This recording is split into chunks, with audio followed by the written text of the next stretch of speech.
할렐루야, 말씀으로 하루를 여는 7월 2일 화요일 삼천교회 아침 묵상입니다. 오늘 말씀은 예레미야 1장 5절 말씀입니다. 내가 너를 모태에 짓기 전에 너를 알았고 내가 배에서 나오기 전에 너를 성별하였고 너를 여러 나라의 선지자로 세웠노라 하시기로. 아멘. 이제 한 해의 절반을 지났습니다. 그리고 세 달 7월을 맞았습니다. 남은 하반기도 하나님의 보호하심과 은혜 가운데 건강하게 완주하시기를 기도합니다. 이번 주는 예레미야서를 읽습니다. 예레미야는 주전 586년에 있었던 남유다의 멸망을 직접 지켜보아야 하는 아픔을 겪은 비운의 선지자입니다. 그 때문에 눈물의 선지자라는 별명이 붙었습니다. 하나님의 심판을 예언했던 자신의 예언이 실현되었을 때 그는 너무나 가슴이 찢어졌습니다. 그렇지만 하나님이 그에게 명령하셨기 때문에 그 사명을 눈물로 감당해야 했던 것이죠. 어쩌면 우리가 오늘 살아가는 그리스도인으로 특별히 복음을 전하는 사명을 감당한다고 할 때는 그런 고난마저도 감내해야 하는 삶을 살아내야 하는 것이 아닌가 하는 생각도 들게 합니다. 보통 그렇듯이 첫 장은 예레미야를 선지자로 하나님이 부르시는 소명 장면이 나옵니다. 예레미야는 아나돗의 제사장 가문에서 태어났습니다. 아나돗이라는 장소를 우리가 생각한다면 예레미야의 가문이 몰락한 제사장의 가문임을 유추해 볼 수가 있습니다. 성경 사무엘 하에 보면 솔로몬이 왕위 계승 서열이 더 높았던 형 아도니아를 물리치고 왕이 될 수 있었던 것은 다윗의 막판 개입 때문이었습니다. 실제로 다윗 말년에 다윗을 따르던 유력한 세력은 아도니아를 지지했습니다. 극적으로 왕 위에 오른 솔로몬은 정적 아도니아를 지지했던 대제사장 아비아다를 추방합니다. 그런데 그 유배지가 바로 아나돗입니다. 예레미야는 출신부터가 비운의 인물이었던 것입니다. 그러나 하나님은 그를 사용하시겠다고 계획하셨습니다. 하나님은 이 예레미야를 부르실 때에 내가 너를 모태에 짓기 전에 알았고 배에서 나오기 전에 성별하였고 너를 여러 나라의 선지자로 세웠노라 말씀하십니다.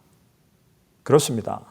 시대적인 상황이나 개인적인 형편은 하나님이 당신의 계획을 이루어 가시는 그 경륜을 앞설 수가 없습니다.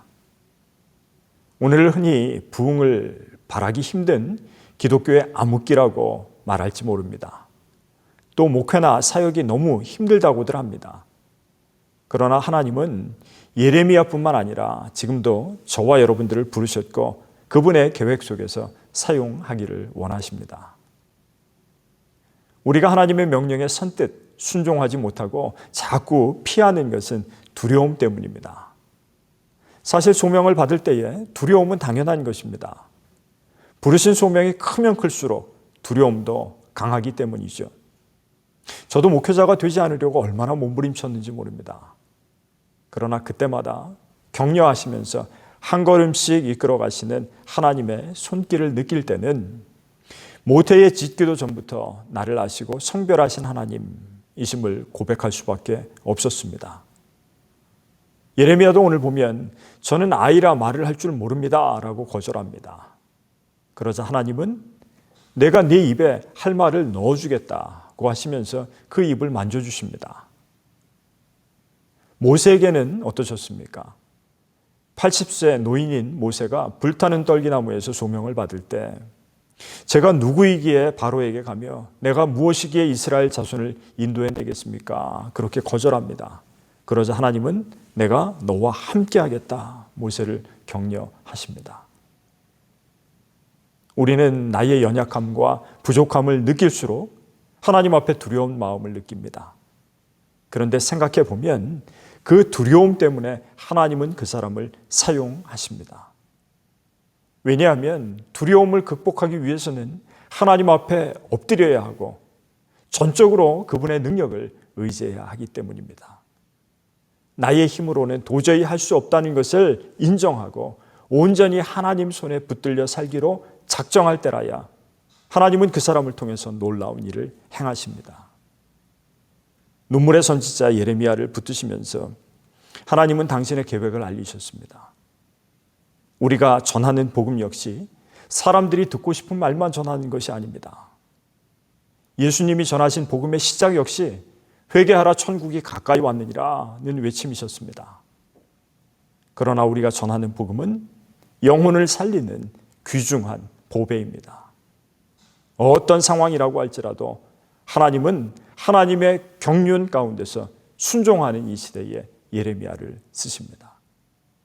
이 시대의 예레미야와 같은 저와 여러분들이 되시기를 간절히 축원합니다. 기도하겠습니다. 은혜로우신 아버지 하나님, 흑암과 같은 이 시대에도 예레미야와 같은 일꾼을 찾으시는 줄 압니다. 우리를 먼저 은혜 받은 자로 삼으셨으니 영혼 구원의 사명을 감당할 힘을 주옵소서.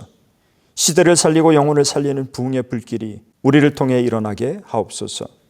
예수 그리스도의 이름으로 간절히 기도드리옵나이다. 아멘.